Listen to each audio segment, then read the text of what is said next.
Hello friends, welcome to gate circle. My name is Jayendra Tiwari और आज हम लोग इस वीडियो में फरवरी 2019 के करंट अफेयर्स का पार्ट 2 डिस्कस कर रहे हैं। और इन दोनों पार्ट्स को मिलाकर हम लोग 70 क्वेश्चंस टोटल डिस्कस करेंगे, जो कि बहुत इंपॉर्टेंट हैं फरवरी के करंट अफेयर्स के लिहाज से।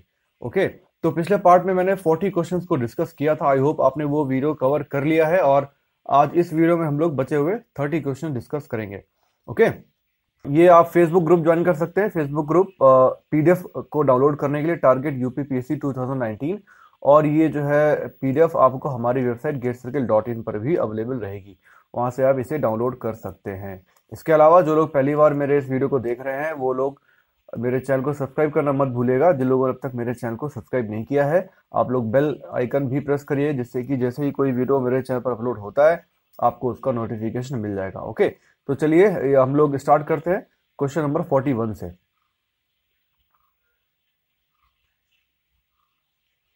तो हमने यहां तक डिस्कस किया था लास्ट लेक्चर में, हाल ही में किस देश ने फतेह नामक पनडुब्बी का अनावरण किया है। B part, Iran was the right answer. अब देखेंगे 41, क्वेश्चन नंबर 41। किस भारतीय इतिहासकार ने वर्ष 2019 के लिए इजराइल का प्रतिष्ठित पुरस्कार डैन डेविड पुरस्कार जीता है?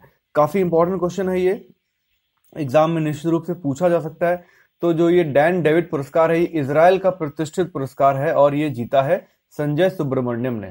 ठीक है, संजय सुब्रमण्यम ने ये पुरस्कार जीता है। ओके, देन देखेंगे क्वेश्चन नंबर 42। पुस्तक है undaunted saving the idea of India, ये किसने लिखी है? Who is the writer of this book undaunted saving the idea of India? तो ये किताब लिखी है पी चिदम्बरम ने। ठीक है, इंपॉर्टेंट किताब है। यूपीए गवर्नमेंट में ये आपके वित्त मंत्री थे, इसलिए ये किताब काफी इंपॉर्टेंट है। जो ऐसे जो कुछ प्रमुख लोग होते हैं, जो वो लोग जो किताब लिखते हैं, जो बुक्स लिखते हैं, वो काफी इंपॉर्टेंट होती है परीक्षा की दृष्टि से। ठीक है, तो जैसे ही ममता बनर्जी ने एक किताब लिखी थी, पार्ट 1 में मैंने बताई थी, आपने अगर वो देखा है तो निश्चित रूप से आप उसका मुझे आंसर बता पाएंगे। कमेंट में लिखकर बताइए हाल ही में ममता बनर्जी की कौन सी लिखी हुई किताब प्रकाशित हुई है। Okay, then question number 43। किस खिलाड़ी को हाल ही में पहले फुटबॉल रत्न से सम्मानित किया गया है? अगेन वेरी इंपॉर्टेंट क्वेश्चन, ये पहला फुटबॉल रत्न दिया गया है एक भारतीय फुटबॉलर को। उसका आंसर मुझे बताइए। Answer is B part, Sunil Chhetri. ये भारतीय फुटबॉल टीम के कप्तान हैं और इन्होंने बहुत अच्छा परफॉर्म किया है इंडिया के लिए, इसलिए इनको पहला फुटबॉल रत्न का पुरस्कार दिया गया है। ओके, देन देखेंगे 44। वर्ष 2019-20 अंतरिम बजट को किसने पेश किया है? ठीक है, तो ये क्वेश्चन भी पूछा जा सकता है, इंपॉर्टेंट क्वेश्चन है। 2019-20 का जो बजट आया था अभी फरवरी में, तो वो पेश किसने किया था? तो वो, चूंकि अरुण जेटली जो है हमारे वित्त मंत्री, वो अस्वस्थ थे, इसलिए इस बजट को पेश किया था पीयूष गोयल ने। ओके, देखेंगे क्वेश्चन नंबर 45। बजट 2019 में किस योजना के तहत 2 हेक्टेयर से कम की जमीन रखने वाले किसानों को प्रतिवर्ष 6,000 रुपए दिए जाने की घोषणा की गई है? ओके, इंपॉर्टेंट क्वेश्चन है, बहुत ज्यादा इंपॉर्टेंट क्वेश्चन है, मोस्ट इंपॉर्टेंट, बिकॉज बजट में ये स्कीम घोषित करी गई थी। तो इसमें क्या है, कई बार मैं डिस्कस कर चुका हूं पहले भी, और ये निश्चित रूप से एग्जाम में आएगी। इसका आंसर आप लोग पहले देख लीजिए, आपको पता होगा मोस्ट प्रोबेबली। प्रधानमंत्री किसान सम्मान निधि योजना, इसके अंतर्गत 2000 की 3 किस्तें दी जाएंगी किसानों को, रबी और जायद और खरीफ की फसल के टाइम में, है ना, जिससे कि जो है किसान अपनी फसल को बो सके। और इसके लिए कंडीशन क्या है कि जो ऐसे किसान हैं जिनके पास जमीन 2 हेक्टेयर से कम है, उन्हीं लोगों को ये पैसे दिए जाएंगे। तो ये काफी इंपॉर्टेंट है, प्रधानमंत्री किसान सम्मान निधि योजना। ओके, तो इसमें 6,000 रुपए दिए जाएंगे। Then question number 46। बजट 2019 में असंगठित क्षेत्रों ने काम करने वाले श्रमिकों के लिए नई पेंशन योजना की शुरुआत की है, वो कौन सी स्कीम है? तो जो आपका अनऑर्गेनाइज्ड सेक्टर है, उसमें जो लेबर्स हैं, काम करने वाले वर्कर्स हैं, श्रमिक हैं, उनके लिए एक नई पेंशन योजना की शुरुआत करी गई है। उसका नाम है, बहुत इंपॉर्टेंट क्वेश्चन है ये, आपकी प्रधानमंत्री श्रम योगी मानधन योजना। ठीक है, तो अगेन वेरी इंपॉर्टेंट क्वेश्चन, इसमें याद रखिएगा। इसमें जो अनऑर्गेनाइज सेक्टर के जो लेबर्स हैं, ये लोग इसमें कुछ पैसा देंगे अपनी एज के हिसाब से, है ना, तो जब 60 साल से ऊपर के हो जाएंगे तो उनको पेंशन मिलेगी। तो ये है स्कीम में, इसको डिटेल में पढ़ लेना, से काफी सारे इंपॉर्टेंट क्वेश्चन बनेंगे। क्वेश्चन नंबर 47, बजट 2019 भाषण में गायों की सुरक्षा को लेकर किस आयोग की स्थापना की गई है? Again very important question. तो ये जो है राष्ट्रीय कामधेनु आयोग है, ये गायों की सुरक्षा के लिए इस आयोग की स्थापना करी गई है। इसके बाद बजट 2019 में इनकम टैक्स की सीमा छूट 2.5 लाख से बढ़ाकर कितने लाख रुपए कर दी गई है? Once again very important question. अब 5 लाख रुपए कर दी गई है जो बजट इसकी टैक्स की जो सीमा है, तो 5 लाख तक की जो इनकम होगी तब तक आपको कोई टैक्स नहीं पे करना पड़ेगा। देन क्वेश्चन नंबर 48 देखेंगे, बजट 2019-20 के अनुसार 22वां एम्स कहां पर खुलेगा? इसको भी डिस्कस कर चुका हूं पिछले किसी वीडियो में, बहुत इंपॉर्टेंट है कि ये जो हमारा 19-20 का बजट आया था उसमें 22वां एम्स डिक्लेयर करा गया हरियाणा में। ठीक है, तो इट्स वेरी इंपॉर्टेंट। ये जो मोदी गवर्नमेंट की सरकार है, इन्होंने 14 एम्स खोले हैं अपने 5 साल के कार्यकाल में। इसके पहले टोटल 7 थे, तो ये 22वां है। ओके, तो हरियाणा में होगा ये। देन बजट 2019 के अनुसार सरकार ने अगले 5 साल में कितने डिजिटल विलेज बनाने का लक्ष्य रखा है? ओके, कितने डिजिटल विलेज बनाने का लक्ष्य रखा है? इसका आंसर है 1 लाख। 1 लाख डिजिटल विलेज बनाने का लक्ष्य रखा गया है 2019 के बजट में। Okay, then question number 51, budget 2019 में रक्षा बजट की राशि कितनी रखी गई है? ओके, तो पहली बार ऐसा हुआ है कि जो हमारा रक्षा बजट है वो 3 लाख करोड़ से भी ऊपर चला गया है। तो ये हो गया 3.18 लाख करोड़ रुपए। तो option number A is right. Okay, then question number 52, किस राज्य ने स्वच्छ भारत यात्रा पुरस्कार जीता है? ओके, तो ये पुरस्कार जीता है तमिलनाडु ने। तमिलनाडु ने स्वच्छ भारत यात्रा पुरस्कार जीता है, याद रखिएगा। हाल ही में द फ्यूचर ऑफ रेल, यह रिपोर्ट किसने जारी की है? द फ्यूचर ऑफ रेल, ये रिपोर्ट जारी की है IEA ने। Option number C is right answer. ठीक है, द फ्यूचर ऑफ रेल किसने रिपोर्ट जारी करी है? IEA ने, याद रखिएगा। क्वेश्चन नंबर 54, किस राज्य में जीवन संपर्क परियोजना का शुभारंभ किया गया है? ठीक है, तो जीवन संपर्क ये जो परियोजना है इसका शुभारंभ किया गया है उड़ीसा के अंदर। Option number D is right answer. Question number 55, हाल ही में किसने नागरिक विधेयक के विरोध में पद्म पुरस्कार को लौटाया है? It's important question. नागरिक विधेयक के विरोध में किसने पद्म पुरस्कार को लौटाया है? अरिबम श्याम ने। ठीक है, अरिबम श्याम, ये जो है आपके एक मणिपुर के फिल्म मेकर हैं, उन्होंने पद्म पुरस्कार को लौटा दिया है नागरिक विधेयक के विरोध में। देन क्वेश्चन नंबर 56, हाल ही में इसरो ने किस राज्य में गगनयान मिशन के लिए मानव अंतरिक्ष उड़ान केंद्र स्थापित किया है? ठीक है, इसका आंसर है ए पार्ट, कर्नाटका में ही इन्होंने अपना मानव अंतरिक्ष उड़ान केंद्र स्थापित किया है गगनयान मिशन के लिए। इसमें 3 व्यक्ति जाएंगे स्पेस में। ओके, देन क्वेश्चन नंबर 57, हाल ही में NGT नेशनल ग्रीन ट्रिब्यूनल ने किस राज्य सरकार पर 25 लाख का जुर्माना लगाया है? ओके, तो NGT ने यूपी के ऊपर 25 लाख का जुर्माना लगाया है और इनके ऊपर आरोप यह लगाया है कि कचरे का उचित प्रबंधन नहीं किया है यूपी की सरकार ने। तो option number D is right, Uttar Pradesh के ऊपर। क्वेश्चन नंबर 58, बहुराष्ट्रीय समुद्री अभ्यास अमन 2019 कहां पर शुरू हुआ? तो ये जो समुद्री अभ्यास है, नेवल एक्सरसाइज है अमन 2019, ये कराची में हुई। ठीक है, तो याद रखिएगा कराची में अमन 2019 की जो समुद्री अभ्यास है उसको आयोजित किया गया। क्वेश्चन नंबर 59, किस भाषा को आबू धाबी की अदालत में तीसरी आधिकारिक भाषा चुना गया है? Okay, it's again very important question because ये जो भाषा है वो हिंदी है। हिंदी जो है आबू धाबी की जो अदालत है वहां की तीसरी आधिकारिक भाषा हो गई है। Okay, so it's important. Question number 60, हाल ही में कहां पर एक्सरसाइज राहत का समापन हुआ है? ठीक है, तो ये जो एक्सरसाइज राहत है ये जयपुर में संपन्न की गई है। तो याद रखिएगा जयपुर में इसको आयोजित किया गया था एक्सरसाइज राहत को। ओके, क्वेश्चन नंबर 61, हाल ही में किसे अंतरराष्ट्रीय मानवाधिकार पुरस्कार दिया गया है? ठीक है, तो ये पुरस्कार हाल ही में दिया गया है अब्दुल अजीज मोहम्मद को। तो याद रखिएगा अंतरराष्ट्रीय मानवाधिकार पुरस्कार किसे दिया गया है? अब्दुल अजीज मोहम्मद, ए पार्ट। क्वेश्चन नंबर 62, हाल ही में किसे पहला बीसीसीआई लोकपाल नियुक्त किया गया है? ठीक है, वेरी इंपॉर्टेंट क्वेश्चन। हाल ही में किसे पहला बीसीसीआई का लोकपाल नियुक्त किया गया है? Answer number is DK Jain. DK Jain को पहला बीसीसीआई लोकपाल नियुक्त किया है। 63 है, हाल ही में आईएसएसएफ शूटिंग विश्व कप का आयोजन कहां पर किया गया है? ओके, आपको पिछले लेक्चर में बताया था आईएसएफ का फुल फॉर्म क्या है, international shooting sport federation.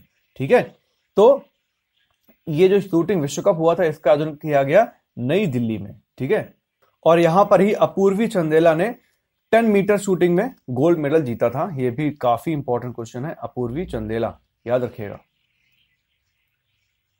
Okay, then question number 64, future for nature award प्राप्त करने वाली पहली भारतीय महिला कौन बनी है? फ्यूचर फॉर नेचर अवार्ड ये मिला है दिव्या कर्नाड को। दिव्या कर्नाड को ये पुरस्कार दिया गया है। बहुत इंपॉर्टेंट क्वेश्चन है, मोस्ट इंपॉर्टेंट क्वेश्चन है, फ्यूचर फॉर नेचर अवार्ड किसे दिया गया है? तो ये दिया गया दिव्या कर्नाड को। क्वेश्चन नंबर 65, ऑस्ट्रेलिया का कौन सा जीव दुनिया का पहला विलुप्त स्तनपायी जीव बन गया है? तो ऑस्ट्रेलिया का एक जीव है छोटा भूरा चूहा। ये जो है पहला जो है स्तनपायी है जो विलुप्त हो गया है, छोटा भूरा चूहा। ओके, क्वेश्चन नंबर 66 है, 51वें अकादमी पुरस्कार में डॉक्यूमेंट्री शॉर्ट विषय में किस फिल्म ने ऑस्कर जीता है? ठीक है, तो इसका आंसर पिछले वीडियो में डिस्कस कर चुका हूं, period end of sentence. Option number B is right answer. ये एक डॉक्यूमेंट्री शॉर्ट फिल्म है और ये जो भारत में यूपी में हापुड़ जिला आता है उसमें जो कुछ महिलाएं हैं उनके ऊपर ये स्टोरी बनाई गई है और पीरियड से रिलेटेड इस विषय को इसमें उठाया गया है और जो बहुत सारी रूढ़ियां व्याप्त हैं जो भारतीय समाज में, तो उसको लेकर ये एक छोटी सी डॉक्यूमेंट्री फिल्म बनाई गई है। इसको ऑस्कर पुरस्कार मिला है। ठीक है, ये जो इसकी डायरेक्टर हैं इसकी वो अमेरिकी ईरानी मूल की एक महिला है। ओके, तो इतना याद रखिए, period end of sentence important है। और ऑस्कर पुरस्कार जो बेस्ट फिल्म का था वो मैंने पिछले लेक्चर में पूछा था, बहुत लोगों ने आंसर किया था, ग्रीन बुक। ठीक है, ग्रीन बुक। और बेस्ट एक्टर कौन? रामी मालिक। ओके, देन एक बाफ्टा अवार्ड होते हैं, पता होगा आपको बाफ्टा अवार्ड। ठीक है, बाफ्टा अवार्ड ये भी ऑस्कर अवार्ड के तरीके से ही होते हैं, काफी इनकी रेपुटेशन है। तो ये जो ब्रिटिश फिल्म एकेडमी के द्वारा दिए जाते हैं वो होते हैं बाफ्टा अवार्ड, और जो ऑस्कर है वो अमेरिकन फिल्म एकेडमी के द्वारा दिए जाते हैं। तो ये जो बाफ्टा अवार्ड में बेस्ट मूवी थी वो थी रोमा, याद रखिएगा, रोमा फिल्म को बेस्ट मूवी का अवार्ड दिया गया बाफ्टा अवार्ड में। ठीक है, ऑस्कर में किसको दिया गया? ग्रीन बुक को। देन क्वेश्चन नंबर 67, जल मंत्रालय द्वारा जारी रिपोर्ट के अनुसार भारत के किस राज्य में सबसे ज्यादा धातु प्रदूषित जल का सेवन किया जाता है? Okay, again very important question.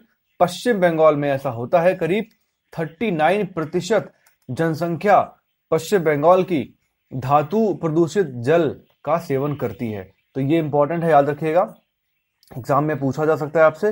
Then question number 68, Oscar award 2019 में किसे सर्वश्रेष्ठ फिल्म का पुरस्कार दिया गया? अभी मैंने बताया, इसका आंसर है सी पार्ट, ग्रीन बुक। ठीक है, और बाफ्टा अवार्ड में किसको दिया गया? रोमा को, जो उसका डी पार्ट है, ये बाफ्टा में। Okay, then question number 69, Ranji trophy 2018-19 का खिताब किसने जीता है? तो ये जीता है विदर्भ ने। विदर्भ ने सौराष्ट्र को हराया फाइनल में और रणजी ट्रॉफी का खिताब जीता है। रणजी ट्रॉफी किस खेल से संबंधित है? क्रिकेट से संबंधित है, याद रखिएगा। ओके, देन क्वेश्चन नंबर 70, राष्ट्रीय खेल 2022 के लिए शुभंकर किसे चुना गया है? ओके, तो राष्ट्रीय खेल जो 2022 में होने हैं उसके लिए शुभंकर है क्लाउडेड तेंदुआ। It's again very important question, most important question.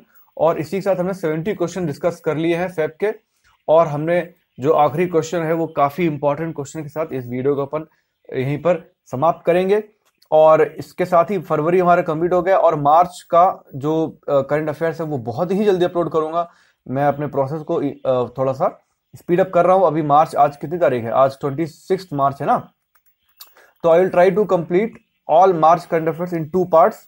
ठीक है, तो पहले वाले पार्ट में 1 से लेकर 15 मार्च तक का पूरा करंट अफेयर्स रहेगा, जिसपे मैं ऑलरेडी काम कर रहा हूं। करीब 20-25 क्वेश्चन ऐड हो गए और 50-60 क्वेश्चन रखूंगा, क्योंकि मैं नहीं चाहता हूं कि वीडियो 30 मिनट से ज्यादा हो। ठीक है, मेरा मेन रीजन यही है 2 पार्ट्स में करने का। मैं 30 मिनट से ऊपर का वीडियो ना हो ऐसी कोशिश करता हूँ। तो पहला पार्ट जो होगा वो 1 से 15 मार्च तक का होगा और इसके बाद 15 से 31 मार्च का ये जो है आपके अप्रैल के पहले वीक में अपलोड कर दूंगा। और कोशिश यही करूंगा कि मैं साथ ही साथ चलूँ, ज़्यादा पीछे मत हो, ठीक है? क्योंकि आप लोग एग्जाम आते हैं, फिर फायदा क्या है कि मैं कुछ अपलोड करूं और आपको उसका फायदा ना मिले एग्जाम्स में। ओके, तो आई होप आपको ये वीडियो अच्छा लगा है। सारे प्रश्न बहुत इंपॉर्टेंट थे, तो प्लीज वीडियो को लाइक जरूर करना, जिससे कि मेरे इन वीडियोस को थोड़ा प्रमोशन मिले, लोग इसकी रीच बढ़े, लोगों तक पहुंचे। इतने सही से और टू द पॉइंट क्वेश्चन लेकर आता हूं और अच्छे से एक्सप्लेन करता हूं, और अगर ज्यादा लोग नहीं देख पाए तो फिर कोई फायदा नहीं है मेरी मेहनत करने का। तो प्लीज लाइक करना, कमेंट भी कर देना ऐसे चलते चलते, और वीडियो को शेयर करना अगर कहीं पर कर सकते हैं तो आप प्लीज। ओके, और कोई डाउट है अगर तो आप कमेंट सेक्शन में पूछिए, और कुछ रॉन्ग इन्फॉर्मेशन बाई मिस्टेक अगर हो जाती है तो भी आप कमेंट सेक्शन में लिख सकते हैं, मैं उसको 100% तुरंत क्लियर करूंगा अगर कोई गलती होती है तो। बाकी पीडीएफ कहाँ से डाउनलोड करनी है, टारगेट यूपीपीएससी 2019, इस सभी का लिंक देखो नीचे रहेगा, डिस्क्रिप्शन जो एरिया होता है वहां पर इन सभी का लिंक रहता है, आपको ढूंढना नहीं पड़ेगा। ये फेसबुक ग्रुप है, इसे ज्वाइन कर सकते हैं, और एक वेबसाइट मेरी अंडर डेवलपमेंट है अभी, getcircle.in, आप जाएंगे तो आपको होम पेज मिलेगा और बाकी बहुत सारा डेटा भी खाली पड़ा हुआ है, but within a week this website will be ready. और जो कुछ भी पीडीएफ है, मैंने पहले भी जो हिस्ट्री, ज्योग्राफी, इन्वायरमेंट, तमाम सारे सब्जेक्ट के पूरे लेक्चर डाले हुए हैं। जैसे मॉडर्न हिस्ट्री करीब 40 लेक्चर डाले, एंशिएंट हिस्ट्री जो हमारी है वो पूरी कवर करा रखी, इंडियन ज्योग्राफी पूरी कवर कराई है, शॉर्ट नोट्स में कराई है, इन्वायरमेंट मैंने पूरी कराई हुई है। तो उन सभी के पीडीएफ आपको मेरी वेबसाइट पर मिल जाएंगे। ओके, और जो टेस्ट सीरीज का जो प्रोग्राम है यूपीपीएससी 2019 के लिए, मैं अभी से लेकर चल रहा हूँ। यूपीपीएससी 2019 कब होगा पता नहीं, पर होगा जरूर, और मेरे हिसाब से सितंबर के आसपास होगा, हर साल तभी होता है। तो अभी से अपन लोग टेस्ट सीरीज प्लान करेंगे, अभी प्लान में है, और 15-20 दिन के अंदर ही इसको डिक्लेयर कर दूंगा, जिससे हमारे पास टाइम रहेगा। एक टेस्ट के बीच में 10-10, 15-15 दिन का समय होगा, और आप एक विषय को अच्छे से तैयार कर सकते हैं। तो ऐसे अपन लोग अगर अभी से स्टार्ट करेंगे तो एग्जाम तक बहुत ही सॉलिड प्रिपरेशन हो जाएगी। वो सारी चीजें आपको getcircle.in पर मिलेंगी। इसके अलावा मैं एक और नया इनिशिएटिव ले रहा हूं कि मैं यहाँ पर जो यूपीपीएससी 2018 की जो मेंस की परीक्षा होने वाली है, उसके लिए मैं डेली प्रैक्टिस करना चाहता हूँ क्वेश्चन लिखने की। बिकॉज कई बार क्या होता है, जो पहली बार मेंस का एग्जाम देने जा रहे हैं, और सबसे बड़ी बात है जिन लोगों ने आईएएस का मेंस नहीं लिखा है और पीसीएस का मेंस लिखेंगे, पैटर्न नया है तो आपको लिखने की प्रैक्टिस नहीं होगी। तो मैं कोशिश ये कर रहा हूं कि मैं डेली अपनी वेबसाइट पे कम से कम आपको 5 प्रश्न दूं, 5 क्वेश्चन दूं, और आप उनकी प्रैक्टिस करिए, उनको लिखिए। तो कोशिश ये रहेगी कि जो जीएस के जो 4 पेपर हैं, GS1, GS2, GS3, GS4, इन सभी से मैं 5 क्वेश्चन, एक GS1 का 1 क्वेश्चन, GS2 का 1 क्वेश्चन, ऐसे 5 क्वेश्चन आपको दूं, और आप डेली उनकी प्रैक्टिस करिए, ठीक है? ये बहुत इंपॉर्टेंट है। और अभी आपको शुरुआत में प्रॉब्लम आएगी लिखने में, नॉलेज होती है पर पता नहीं होता कि लिखना कैसे है, फ्लो क्या होगा, कहाँ से स्टार्ट करना है, किस कंटेंट को कहाँ लिखना है और कैसे खत्म करना है। ये सारा कुछ आपको तभी पता चलेगा जब आप प्रैक्टिस करोगे। अगर आप शुरुआत के 10, 12, 15 दिन आप डेली लिखते हो अगर आंसर, तो आप 15-20 दिन बाद देखोगे कि आप कितनी खूबसूरती से अपने जो आपके जो विचार हैं, आपको उनको एक आंसर में पिरो के लिख पाओगे। तो ये बहुत इंपॉर्टेंट है, और इसलिए मैं 2018 का जो मेंस का जब भी होगा, अभी तो प्री का रिजल्ट भी नहीं आया, पर ये तो पक्का है कि जो मेंस की परीक्षा है वो तो होगी ही। तो उसकी प्रैक्टिस के लिए बहुत इंपॉर्टेंट है आप वहां पर जाइए। अभी आपको चीजें डेवलपमेंट फेज में है, करीब 4-5 दिन के अंदर आपको सब कुछ मिलेगा। आज की डेट जो है 26 मार्च है, तो आप ये समझ लीजिए 1 अप्रैल के बाद आपको इस वेबसाइट पर सब कुछ मिलेगा। Everything will be available, all the PDF, test series, programme, schedule, और जो आपके डेली मेंस के क्वेश्चन आंसर राइटिंग प्रैक्टिस है, वो सारा कुछ कंटेंट आपको मिलेगा। ओके, तो ये मेरे प्रयास हैं, आपकी सफलता में मेरा कुछ योगदान हो, ऐसा कुछ चाहत है मेरी। और टेलीग्राम ग्रुप है गेट सर्किल यूपीपीएससी एग्जाम्स करके होगा, एक चैनल आप सर्च करेंगे, पब्लिक है, ओपन है, मिल जाएगा, आप डायरेक्ट को ज्वाइन कर लीजिए। वहां पर भी पीडीएफ वहां पर सबसे जल्दी अपलोड करता हूँ इमीडिएटली, जो कि मोबाइल से तुरंत इमीडिएटली अपलोड हो जाती है। तो आपको टेलीग्राम पे सबसे पहले मिलेगी पीडीएफ। तो ओके, फिर मिलते हैं मार्च के करंट अफेयर्स के वीडियो के साथ। Thanks for watching, good bye, take care.